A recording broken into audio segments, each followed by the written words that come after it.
go. Week 16 best bets are on the way. In this video, we go through every single game of the week. Saturday, Sunday, and Monday Night Football. We'll skip Thursday, so if you're curious for our thoughts on that, we'll have a separate video. We have a lot of games to dive into. As always, it is Austin, joined by Logan. We're here to hopefully help you put some more Christmas gifts under the tree. Merry Christmas to all of you out there. This will maybe be our last video before Christmas in terms of this edition between Logan and I. Who knows? We'll see. But either way, Logan, we got to address how we did last week. Not our best week. I went 9-7. I clutched up on Monday night with 2 winners. You didn't have a great end to your day. You're about 6-6 going into 4 o'clock, and then kind of everything unraveled. 6-10 week. You see our season-long record. Not too shabby for either of us. We need to have a better week to put some more Christmas gifts under the tree. And you know what, Logan? We don't have anything else to promote besides we're diving into some games and giving you our favorite picks. As always, they're all timestamped down below because we have some nasty games. We're talking Giants, Falcons, disgusting. Patriots, Bills, ew. Jags, Raiders. No, but hey, we're going to make the most of it, Logan, give out our favorite picks. Let's dive into the first game of the week, which has some injury questions. It is a 1 p.m. start on Saturday between the Texans and the Chiefs. Now, earlier this week when the line released, obviously Patrick Mahomes is the big injury news here. When this line opened, it was assumed Mahomes would not play. He did not finish that game against Cleveland, so I saw the Texans open as favorites. Now, with some news over the week, we've seen it flipped around. We see the Chiefs as favored here. I anticipate because Patrick Mahomes has said he wants to play or going to try to play. What do you kind of do in this game, given we're recording this late Tuesday night, posting on Wednesday? What's the move here? Is there really anything they have a lot of confidence in? Honestly, after last week, I kind of fumbled in those later stretch. So you know what I'm going to do, Austin? I'm going back to picking totals. And my first total pick does come in this game. I'm on the under. I don't think they can set this line low enough. You have an injured Patrick Mahomes, and you got a very good Chiefs defense. These are recipes that have me feeling an under. I think the spread is more of a coin flip. Now, I would lean probably Chiefs just because at Arrowhead, it's very tough to go in there and win. I don't know if the Texans necessarily have what it takes to do that. But I do know that the Chiefs have what it takes to stop the Texans. You stop Joe Mixon. Joe Mixon's really not looking like the efficient runner that we've seen all season long. He's had his hiccups every now and then. Also, this Texans offense goes as Nico Collins goes. Last week, I kind of called that Nico Collins game. I said I really like his looks against that Dolphins secondary. I don't like his matchup as much against this Chiefs secondary that knows how to bracket a wide receiver one like Nico Collins. They're really going to have to get guys like Tank Dell and Dalton Schultz involved if they really want to move the ball in Kansas City. I don't see a lot of touchdowns being scored in this game. I see a lot of Bucker and Kaimi Fairbairn field goals. And when I see field goals, 2 good red zone defenses, I'm taking the under. Every bone in me wants to take the over because I know how bad you've been on totals. But I will not do that. I will not disrespect you in your return to totals. I will be on the Texans. I'll take them up to +3, obviously getting that field goal. I see, honestly, DraftKings has +3 at -112 right now. I'm still not bought in on Patrick Mahomes starting. I mean, they have this game, then they have that Netflix game on Christmas Day against the Steelers. I just don't see him playing here. If he does play, cool. Good for him. He's not going to be 100%. He's going to face the Texans defense, which has been pretty good at getting to the passer. That's their calling card, getting to the passer, trying to force some pressure. They can get pressure on him. We'll see a tough spot here. I mean, sure. I mean, we got Texans with a tough stretch of games. They have this game, and then they have the game against Baltimore again on Christmas Day. So both these two teams with a quick turnaround here.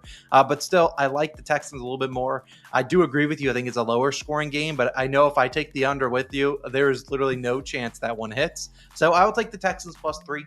Now my favorite pick because we don't really know who's starting. So maybe my opinions change as the week goes on. But right now I'm leaning the Texans. We move to our next game, another Saturday game between the AFC North rivals, the Steelers and the Ravens. If you remember the first game, the Steelers won between these two teams. Now we have the Ravens as 6-point favorites at home. Yesterday I was on the wrong side, or not yesterday. Last week I was on the wrong side of backing the Steelers.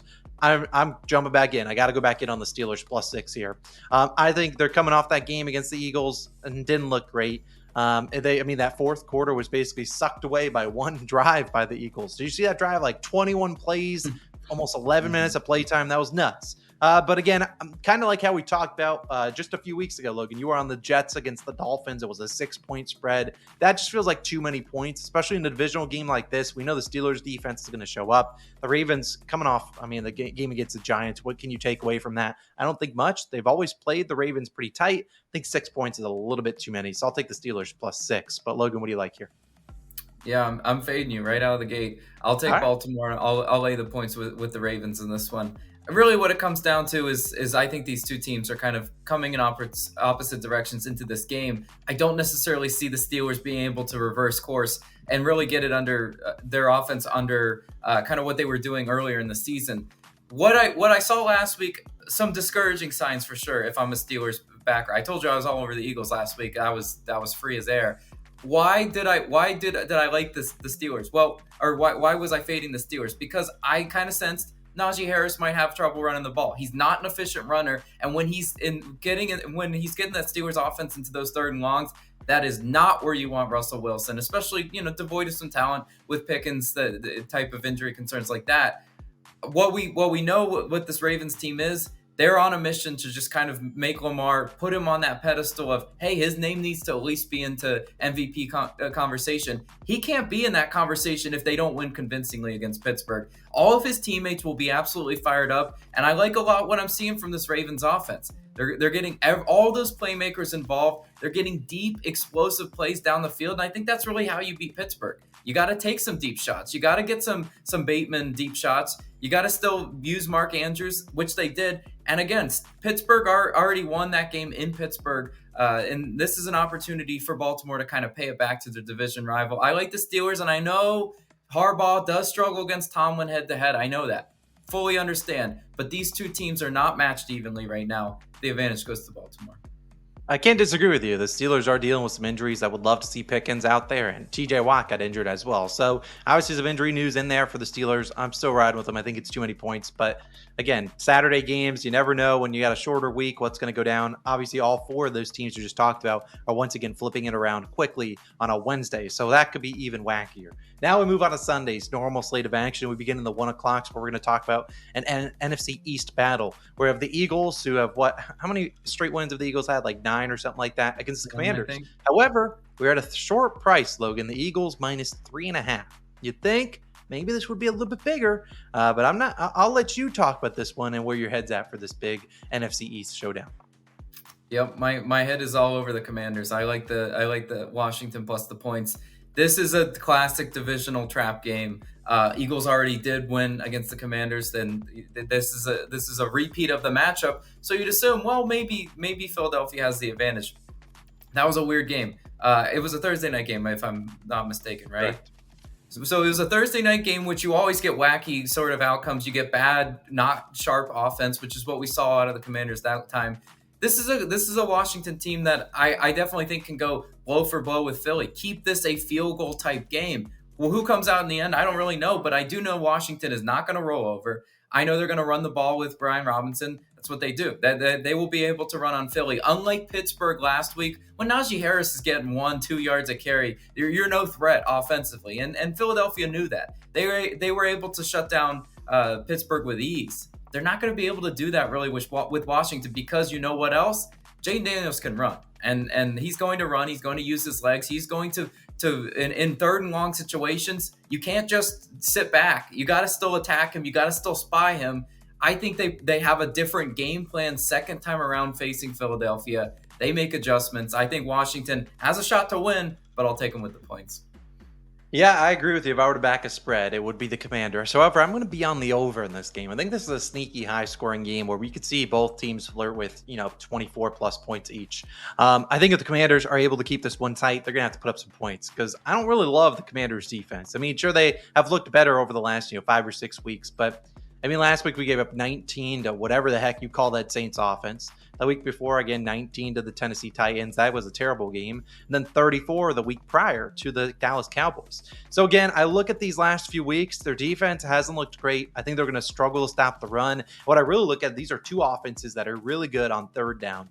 And you're going to see a lot of third down conversions, especially out of the Commanders. I don't know their official rank, but I bet you they're within the top 3. So I think you'll be able to see them. I know the Eagles defense is really good. I think the Commanders put up points here, but I also think the Eagles put up points. I think we just need to convert those opportunities in the red zone into touchdowns. And that's obviously where this over-under goes. And I think, honestly, I would have expected this to be a lower total, like 41.5. In fact, it's 45.5. feels to me like it's an over spot. I'll take the over in that game. The next game, we have another AFC North battle. We have the Browns on the road against the Bengals. Now, I'm a little angry, Logan, because I had set up my fantasy team. I'm in the consolation bracket trying to avoid a fantasy punishment. Set it up for Jameis Winston to come off my bench and start here against the Bengals. And what did they do? Dorian Thompson-Robinson is starting. That is a massive buzzkill. I don't know what to do here. Well, I would love to fade the Browns. I don't have a lot of faith in the Bengals. Either way, I'm going to let you do the talking first, and then I'll decide what I'm going to roll with. What do you got here? Yeah, so this is definitely not one of my favorite games on the slate. I'll say that a few more times as we're talking. But my lean in this game would be Bengals, and I'd lay the points with Cincinnati, and I'll tell you why. Number one, Dorian Thompson-Robinson, not a guy I ever run out to back. This Browns offense, especially with Nick Chubb now injured, it's kind of a mess. Let's be honest. If we're talking about the Browns, they had every kind of shot. Their defense was keeping them in that game with Kansas City, and they just couldn't do anything. I mean, Jameis Winston turning the ball over, that certainly doesn't help, right? So they go with a new change of quarterback. I'm not paying to see it. And taking Browns with the points.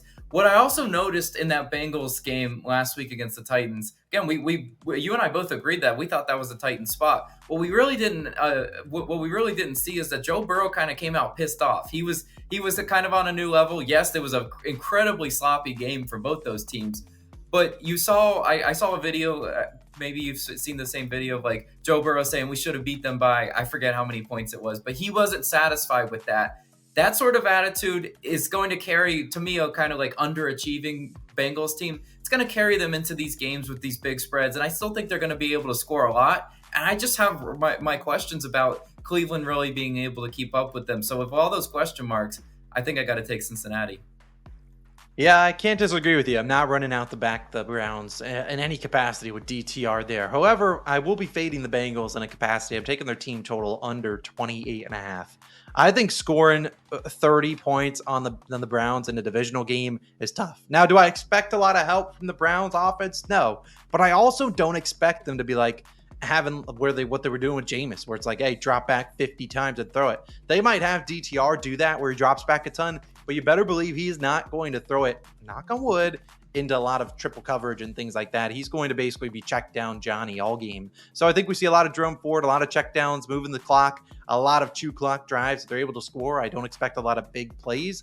On the flip side, their defense has been really, really good in terms of limiting opposing passing attacks. I think they're lowest in pass completions, one of the lowest teams in completion percentage. And Joe Burrow has faced that himself in his career. He's 2-5 straight up against the Browns. Obviously different teams, but last few stat lines against them, one game he was 15 of 25 earlier this year, 14 for 31, 18 for 33, just the last few years. So they've really had his number, and they've had a lot of QB's numbers. I'm not saying they limit Jamar Chase, T. Higgins, and Joe Burrow, but I think they slow him down enough. And heck, their offense might not score any points. So I don't know if the Bengals will need to run up the scoreboard. So I'll take Bengals team total under 28.5. I also like your Bengals spread. I just like this a little bit more. Our next game, the Jets back again, baby. Jets. I really wanted to lose last week, but of course we won.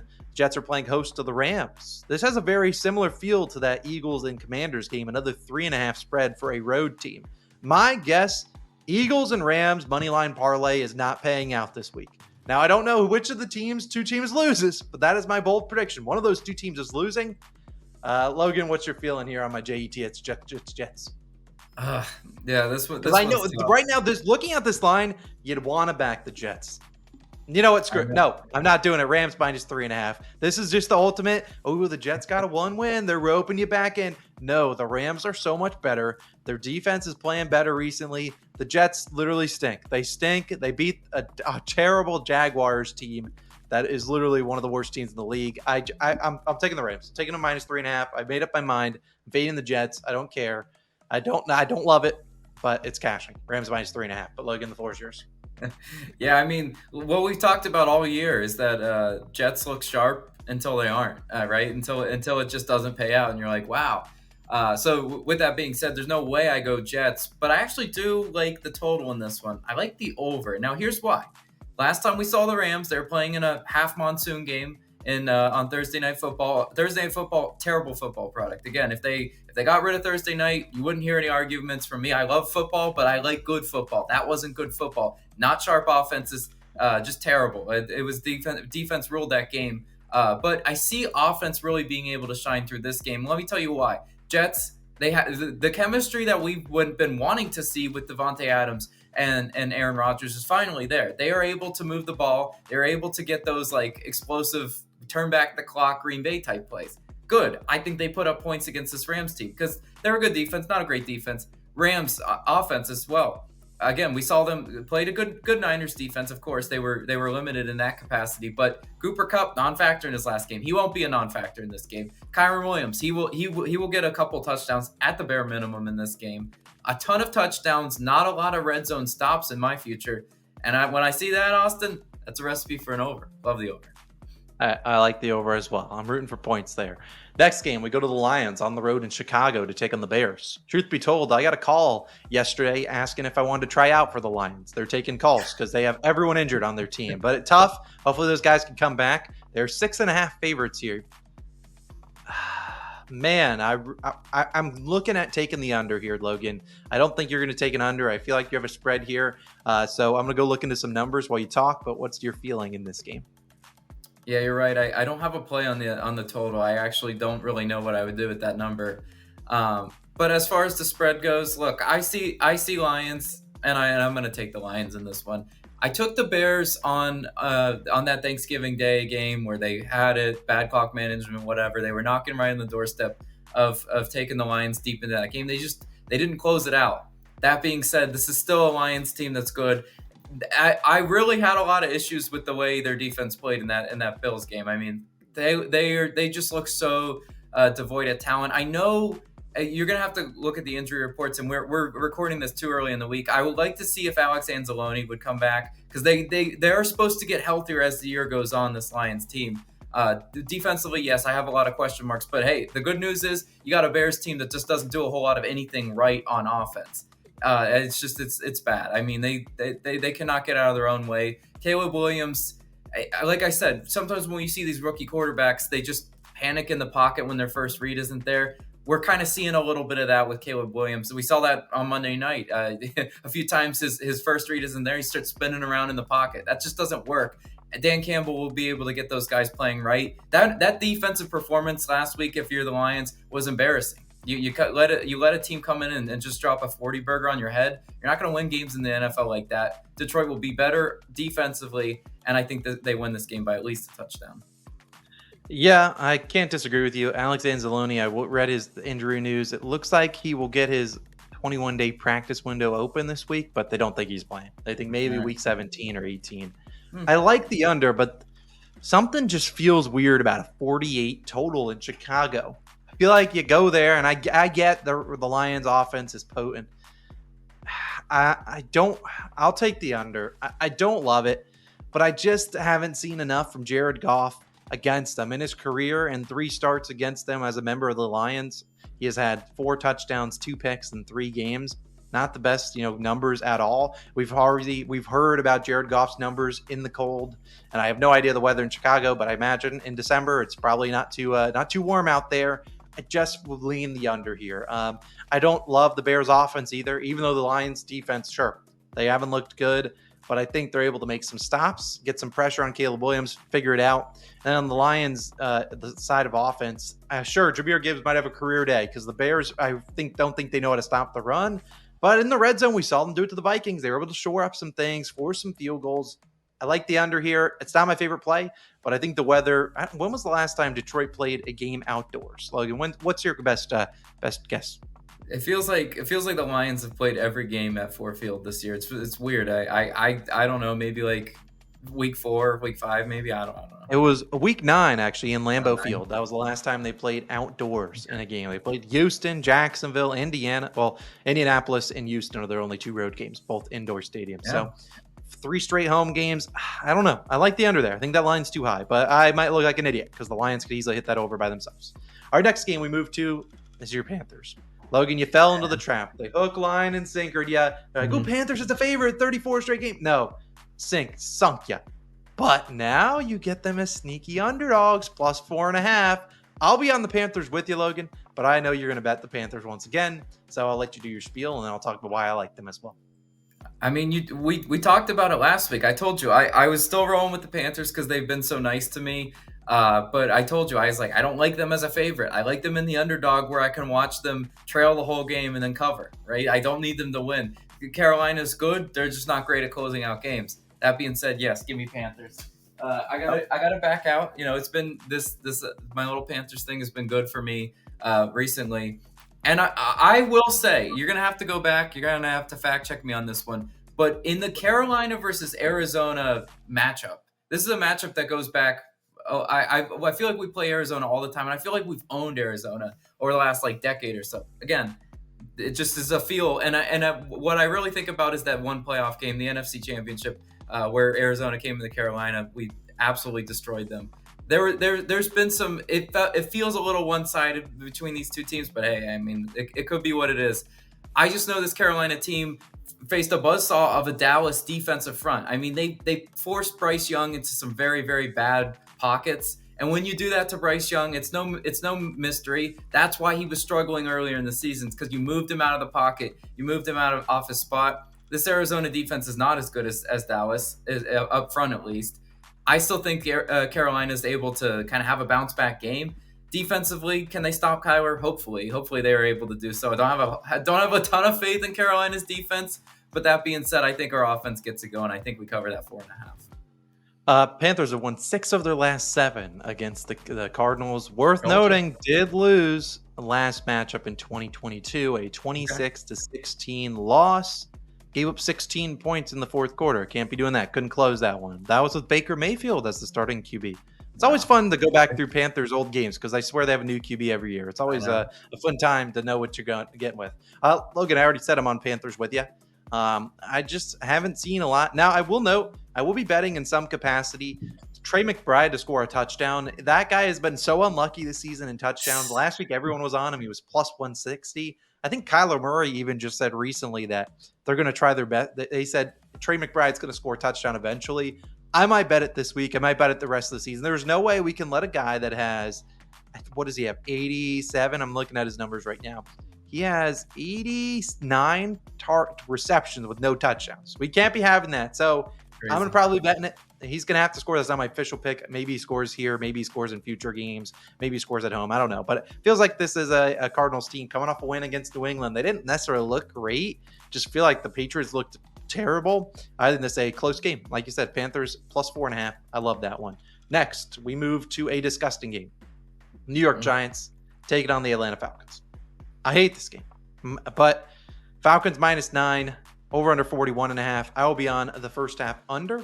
I don't know what the line is. I will put it up on the screen because I'll look at it when Logan gives his favorite pick. I have watched enough of this Falcons offense to know that they are literally afraid of Kirk Cousins throwing it more than 5 yards down the field.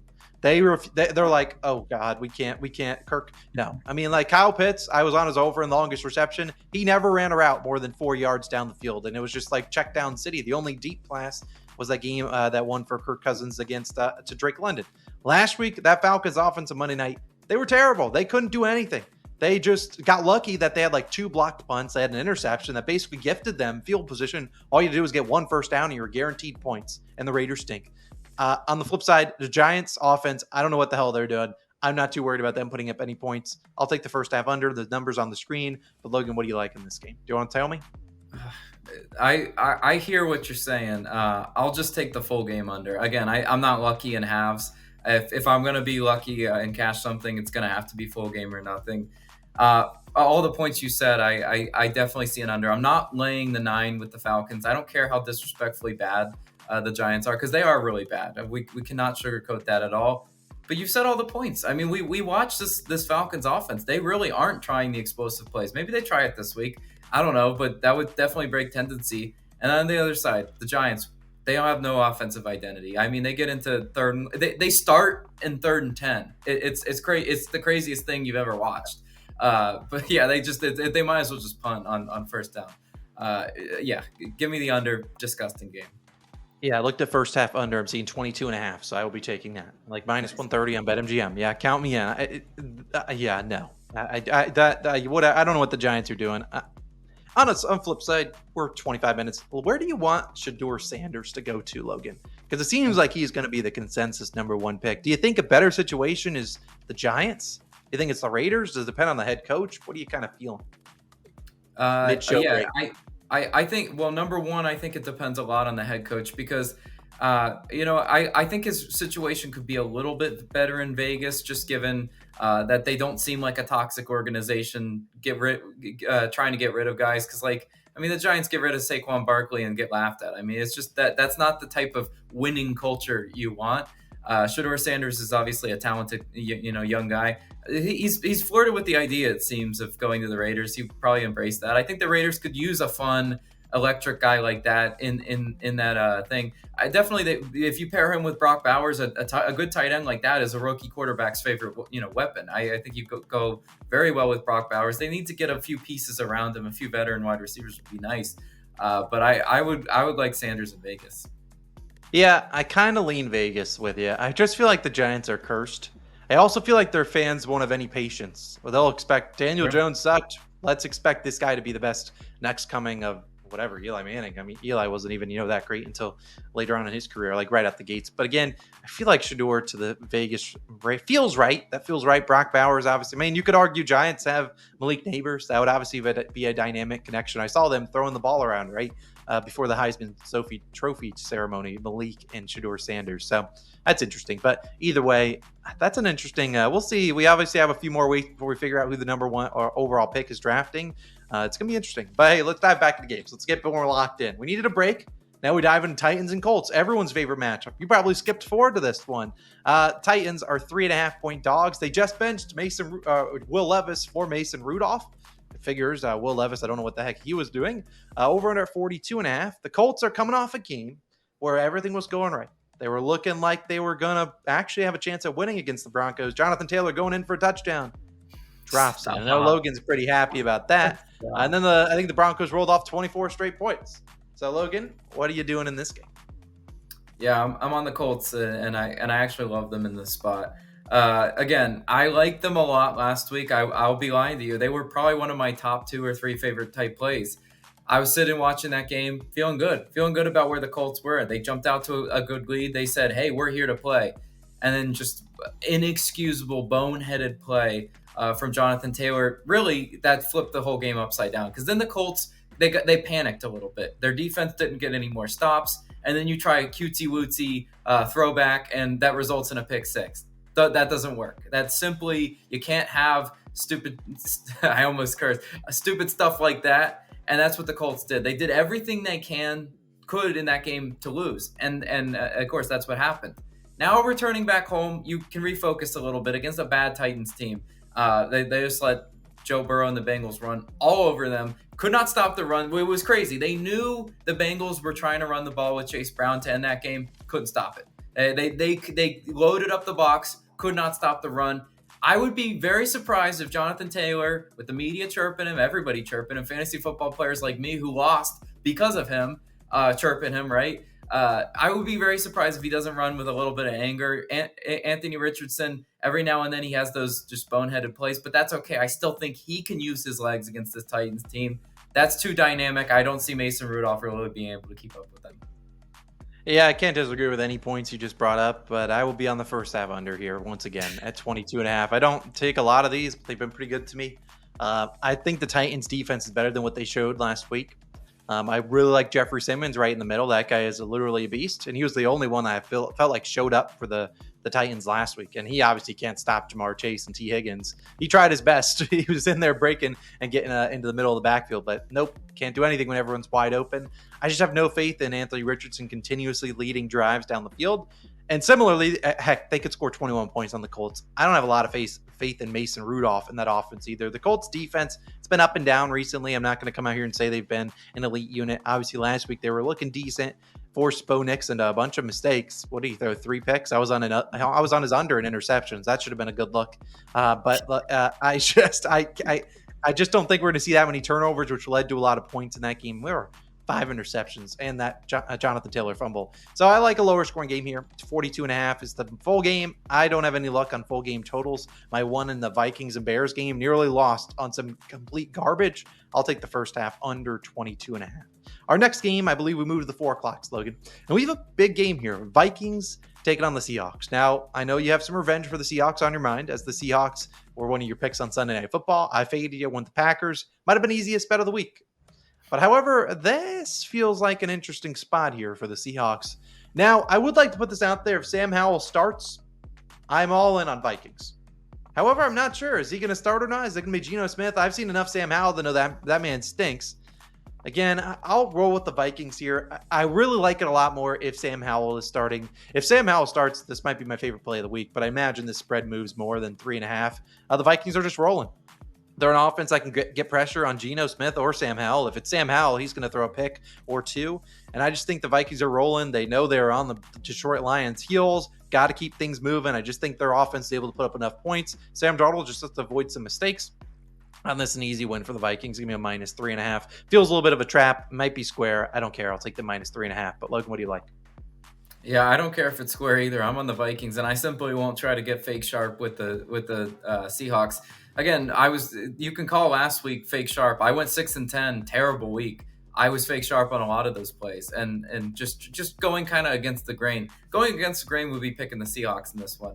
I'm not going to do it. The Vikings treated me right on Monday Night Football. They looked very good doing it. Get all your playmakers involved, from Hawkinson to Addison to Jefferson. All those guys, even Aaron Jones. I mean, they're all clicking. This is an offense that is humming. And on the other side, can we say the same about the Seahawks team with a banged up Geno Smith? Can't. I definitely can't say that. Again, as everything you've said about Sam Howell, I won't necessarily hold that against him. Yeah, he looked bad, but he was coming in the bench cold. Maybe they have a better game plan for him this week. I don't really know. I'm not going to pay to see it. I'd much rather go with Minnesota. I think they're more of the sure thing. And like you said, they have to keep pace, in the playoff race. They just have to keep winning games. And of course, they aren't trying to chase the Lions. The Lions are, if they do stumble down the stretch because of injuries, the Vikings will be right there. So I do like Minnesota in this one. Yeah, it's just like, obviously, I'm not going to blame Sam Howell a ton. He had not played really at all this season. And then it's just like, hey, buddy, you got to go in. And he's like, oh, I wasn't planning on this. So I can't blame him for sucking. But we've seen him in the Commanders' days. He was never that good. We'll see. That could be an interesting game, though. That could be a trap spot, but we're willing to find out. Next game, a big spread. Is this our biggest spread of the week? It might be. I think Monday Night Football is pretty big. The Buffalo Bills playing host to the Patriots. 14-point favorites. Bills have been humming along. Over-under sitting at 46. Logan, what's the move here? Yeah, I'm gonna break my own rule. When I see crazy high double-digit spreads, I normally just take the team that's laying the double-digit spread and I move on with my life, like I did with Baltimore.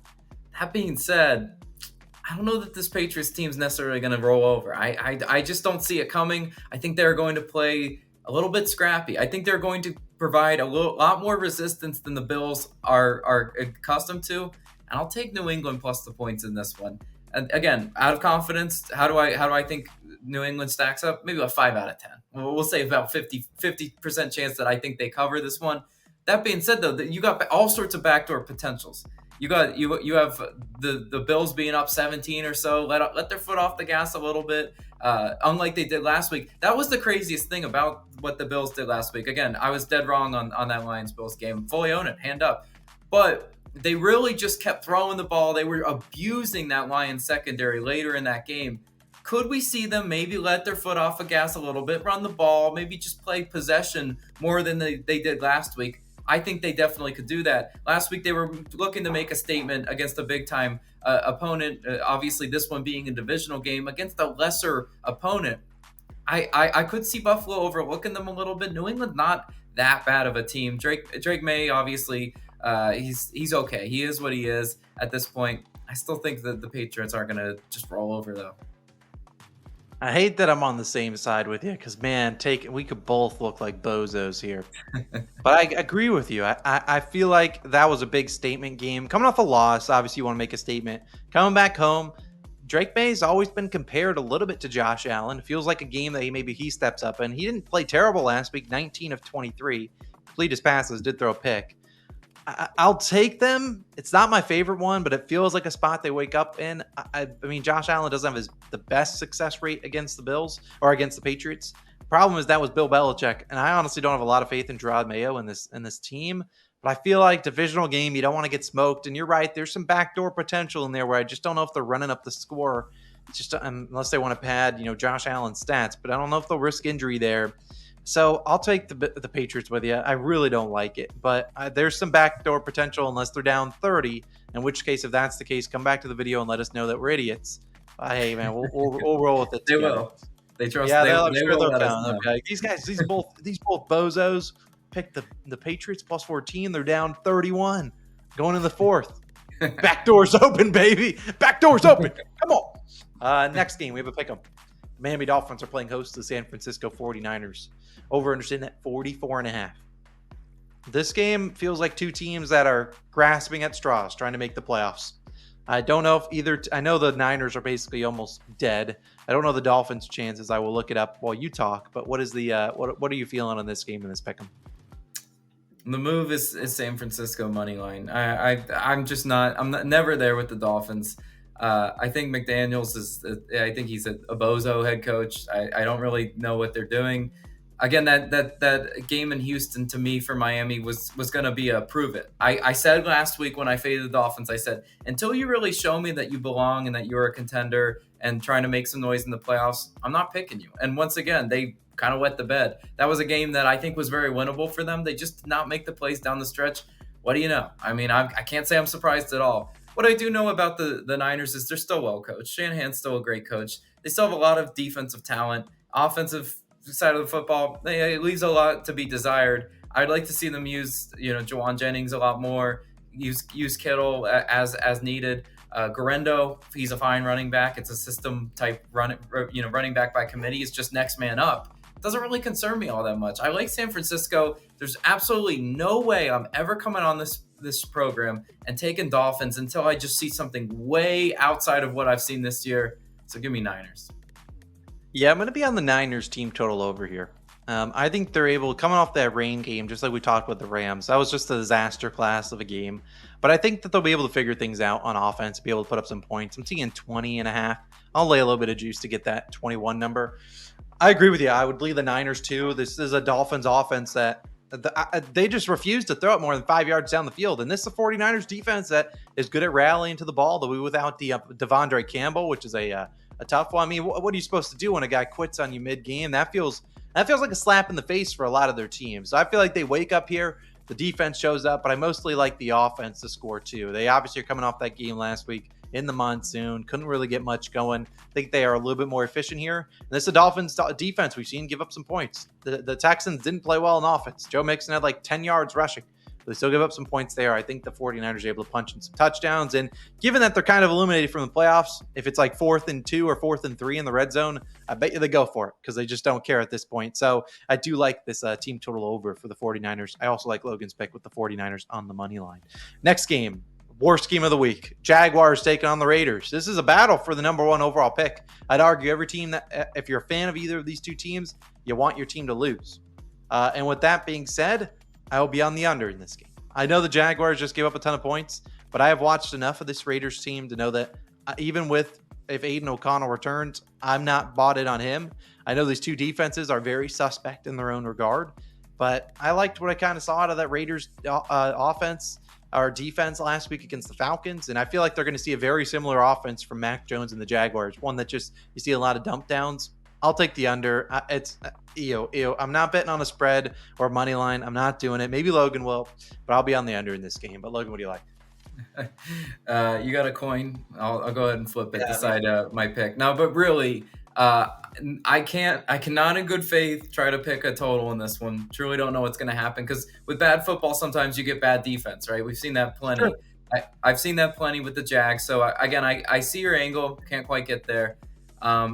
Blind just shot in the dark would be Vegas because even though Vegas hasn't looked good, I still think they're playing competitive. I mean, Ritter gives them not a whole lot of offensive identity. I just don't think that guy's a great starting quarterback. It is what it is. I'd like to see them get Aiden O'Connell back.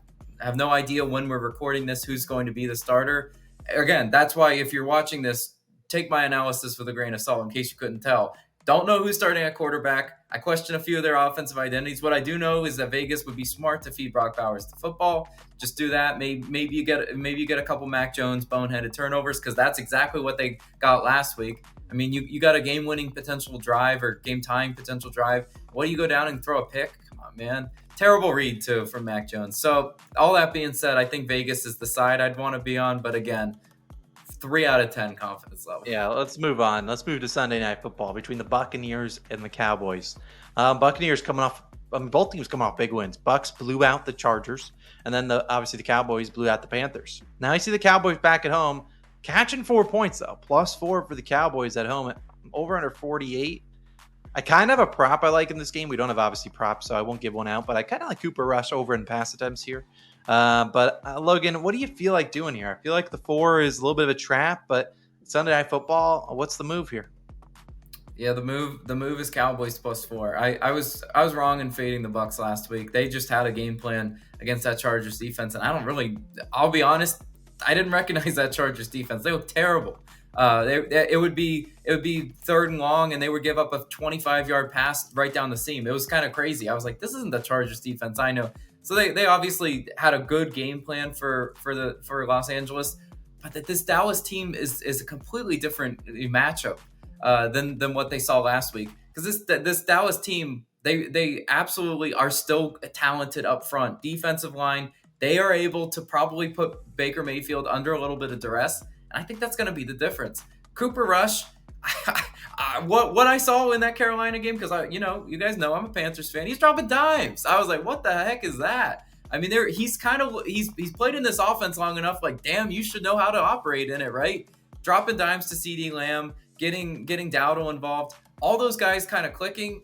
I like Dallas, and I don't think they're necessarily going to let Tampa Bay come in and just take over Jerry World. Don't see that happen. I would not be surprised at all if Dallas won this game outright. Maybe just a flat spot for Tampa Bay, riding high off last week.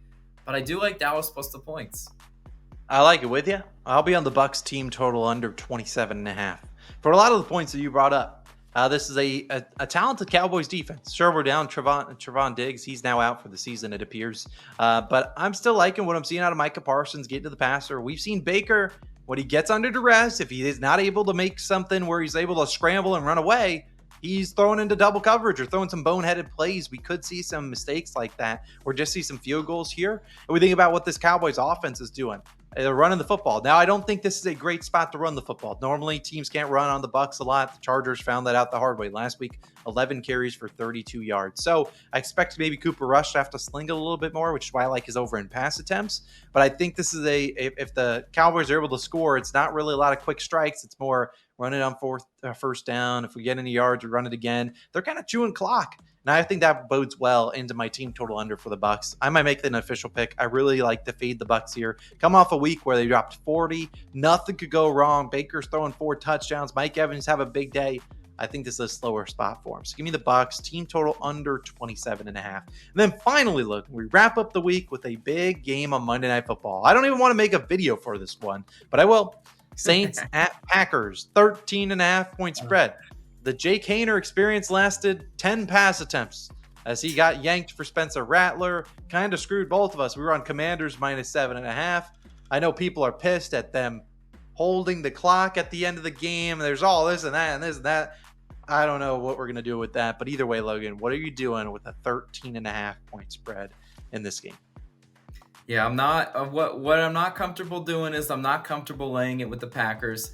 Not really comfortable on the full game total. I do ask you real quick, can I know the Saints team total? Because I was seeing maybe on FanDuel a book like that, it was 13.5. I personally love to get that number at 14.5 if I could. 14.5 is -140. You could lay some juice. Drink a little juice on a Monday night. Screw it. I'll lay some juice just because I don't think there's a better option out there. I'll take their team total under 14.5. Lay the juice, maybe parlay it, whatever. That being said, this Packers defense will absolutely shut down New Orleans. I mean, with Rattler at quarterback, it's just not going to be pretty. He just is not. He's not a pro quarterback. He's not there yet. He lacks a lot of the basic just like characteristics that you want to see a good quarterback have. He doesn't read defenses. He's just kind of scrambling for his life a lot. And he doesn't have a whole lot of talent around him to work with. I mean, Kendre Miller and Alvin Kamara, I mean, that's okay running the ball, but Green Bay is a good defense. They are very good at limiting what you do well. They went into Seattle and just shut down Seattle. I understand Geno Smith got injured and everything, but that still was a spot that I wanted to see Green Bay's defense rise up to really show me something, and they did. Now back at Lambeau Field, this New Orleans team traveling outside of their dome, I think they'll be outside of their element, and I don't see them really be able to convert in the red zone. They might get lucky with a few field goals every now and then. Touchdowns will not be there. Yeah, man, if you're able to drink a little juice, I will too. I'll be taking the Packers -6.5 in the first half. A lot of books have this number at 7. 6.5 is -135. I rather obviously get that 7 number. For all the points Logan said, I'm not going to beat it into your head that Spencer Rattler stinks. I'd just rather take this first half. I think the Packers come out. They're up by a touchdown after the first half. Second half, Spencer Rattler always has this weird thing. We saw it all in college. Out of nowhere, he just spawns and becomes the best QB of all time. I just hope that comes into the second half. He just starts throwing things. It's not like he looks good. It just ends up working. It's like he just throws it behind his back and it ends up working. It's terrible, but it gets done. I rather not get involved in that second half theatrics from Spencer Rattler. Instead, I'll just ask the Packers to come out, lead by 7 after the first, and I'm getting out of there. So I like Logan's pick, team total under 14.5. That's a full game sweat probably. First half, give me in and out on a Monday night game that's going to be cold in Lambeau Field. I don't want to watch this one. I might not even watch it, depending on what other sporting events are on. But I like this Packers -6.5 first half. But Logan, this has been a longer video because we have so many games to go through. So that's going to wrap it up for all of us. Logan, any final thoughts before we sign out for Week 16? Yeah, again, as you said, I don't know if we'll have another video before Christmas, but if we don't, and you're watching this before Christmas or whatever, I hope everyone has a safe and happy holiday and just spend the time with your family. Hopefully we watch some good football and not so much of Jags Raiders. Keep that game off my TV, please. Yeah, let's keep those games, those bad ones, off the screen. We probably won't we'll have a separate video for Wednesday for Christmas. But either way, have a Merry Christmas, Happy Holidays, everyone. We'll have some other videos, obviously, every single day, so you aren't missing out on any of the content. It's Austin Logan. We're signing out. See you guys back again for Week 17 sometime next week, probably on Thursday or Friday. See you guys then. Peace.